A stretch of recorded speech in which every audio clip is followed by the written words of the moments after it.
Deutsche Welle, Learning by Ear, fréquence, avenir. Bienvenue dans notre série d'émissions Learning by Ear consacrée à l'environnement. Aujourd'hui, les conséquences de certaines activités humaines sur la faune. Les forêts tropicales et les savanes du continent abritent des formes de vie d'une très grande diversité. Mais l'insatiable appétit de l'homme pour les ressources naturelles engendre la diminution des espèces animales sauvages.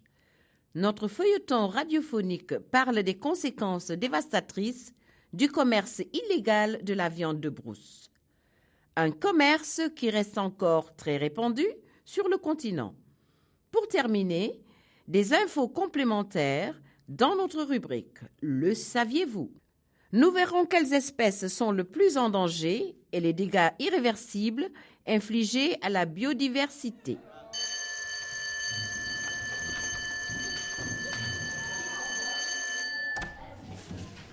Bonjour les enfants. Bonjour madame. Je m'appelle Alice Lumbenga et je travaille pour l'organisation Lutte contre la viande de brousse.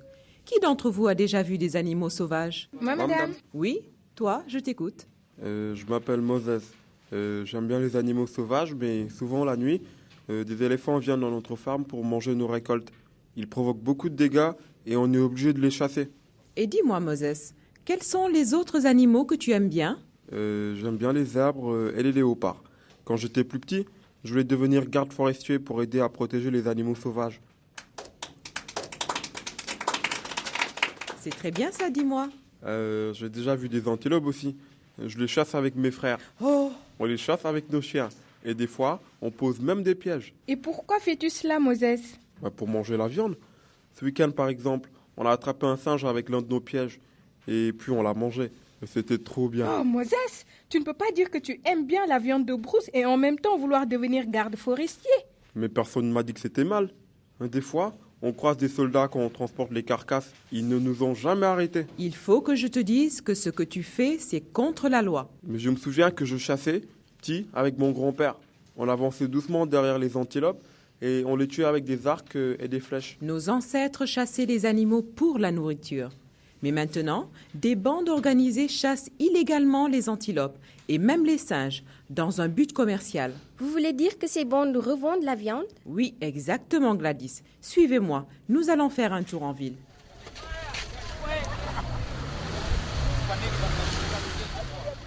Notre organisation a découvert que 20% de la viande présente sur les étalages des boucheries de la ville était de la viande de brousse. C'est quoi exactement la viande de brousse ? C'est la viande provenant d'animaux sauvages qui vivent dans les forêts et les réserves. Mais c'est horrible. Comment arrive-t-il à la vente si c'est illégal ? Ils racontent que c'est du bœuf ou de la chèvre. Mais en réalité, c'est de la viande d'antilope, de zèbre ou même de buffle. Les gens achètent de la viande de brousse sans même le savoir ? En fait, nous pensons qu'ils le savent.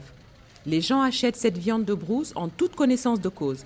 Tu sais, en Afrique, on considère encore la viande de brousse un peu comme une friandise. Vraiment ? J'en ai bien peur. Cet après-midi, nous allons rendre visite à mon frère Simon. Il est garde forestier dans le parc national.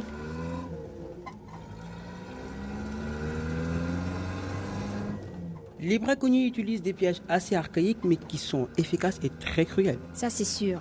Moses peut vous en parler. Je préfère ne pas savoir, mais si c'est vrai Moses, je voudrais que tu écoutes bien attentivement ce que j'ai à te dire. Oui, monsieur. La chasse illégale dans ce parc est une activité répandue, comme dans le reste du pays. Savais-tu que dans les 30 dernières années, pratiquement les 2/3 de nos animaux sauvages ont disparu ? Seulement à cause du braconnage. Pas seulement. L'augmentation de la population humaine signifie pour les animaux la réduction de leur milieu naturel, et donc la réduction de leur nombre. Mais la chasse reste une des raisons principales. Regardez là, vous voyez ces vautours qui dessinent des cercles dans le ciel ? Il y a sûrement une carcasse d'animal dans les environs. Allons voir. Il se peut que ce soit un animal qui s'est fait prendre au piège.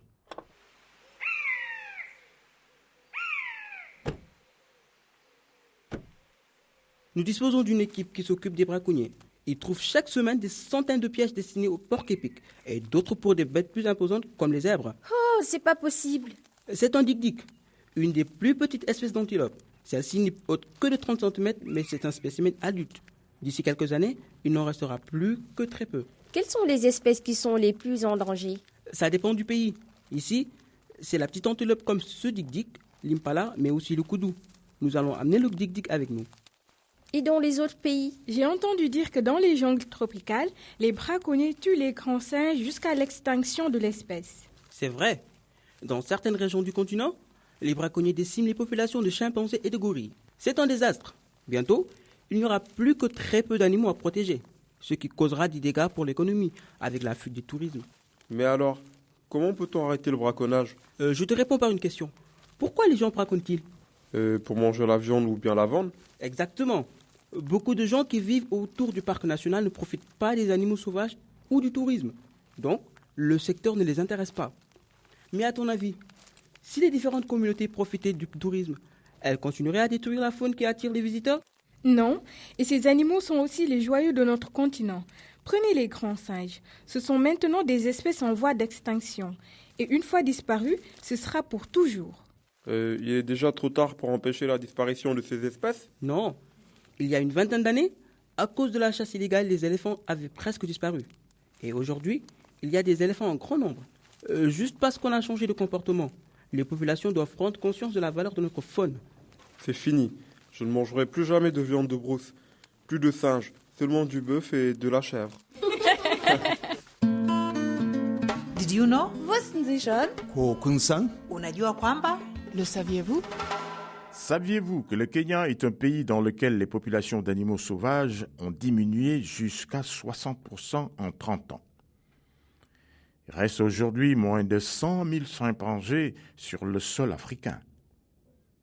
Il y a un siècle, ils étaient encore plus de 2 millions dans nos forêts. Comme nous venons de l'entendre, le braconnage est en partie responsable. Plus de 100 millions de tonnes de viande de brousse sont prélevées chaque année dans les forêts du bassin du Congo. Un autre facteur est l'explosion démographique avec des besoins d'espace toujours plus élevés. Chaque jour, l'habitat naturel des animaux sauvages est un peu plus détruit. L'homme est en train de ruiner la biodiversité, la variété des formes de vie présentes au sein de l'écosystème. On utilise souvent ce facteur pour mesurer la santé de notre planète. Il n'existe nulle part ailleurs des formes de vie aussi diversifiées que dans les forêts tropicales, situées aux abords de l'équateur. La biodiversité présente sur la Terre est le résultat de 4 milliards d'années d'évolution. En l'espace de quelques dizaines d'années, l'activité humaine a mis en danger des milliers d'espèces. La réduction de la biodiversité a des conséquences directes pour l'accès à la nourriture et à la santé des populations locales qui dépendent d'un grand nombre d'animaux, de végétaux et aussi de plantes médicinales. Il est très difficile de chiffrer précisément les dégâts, mais une chose est sûre, ils sont irréversibles. Une espèce éteinte ne réapparaîtra jamais. Et la triste réalité est que le nombre d'espèces en voie d'extinction est en constante augmentation.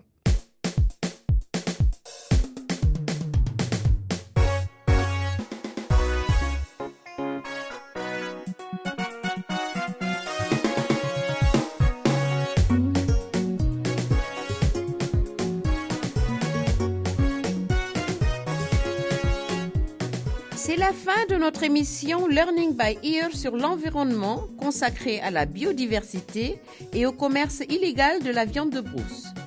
Rappelez-vous que les activités de l'homme ont une conséquence directe sur l'habitat naturel des animaux sauvages.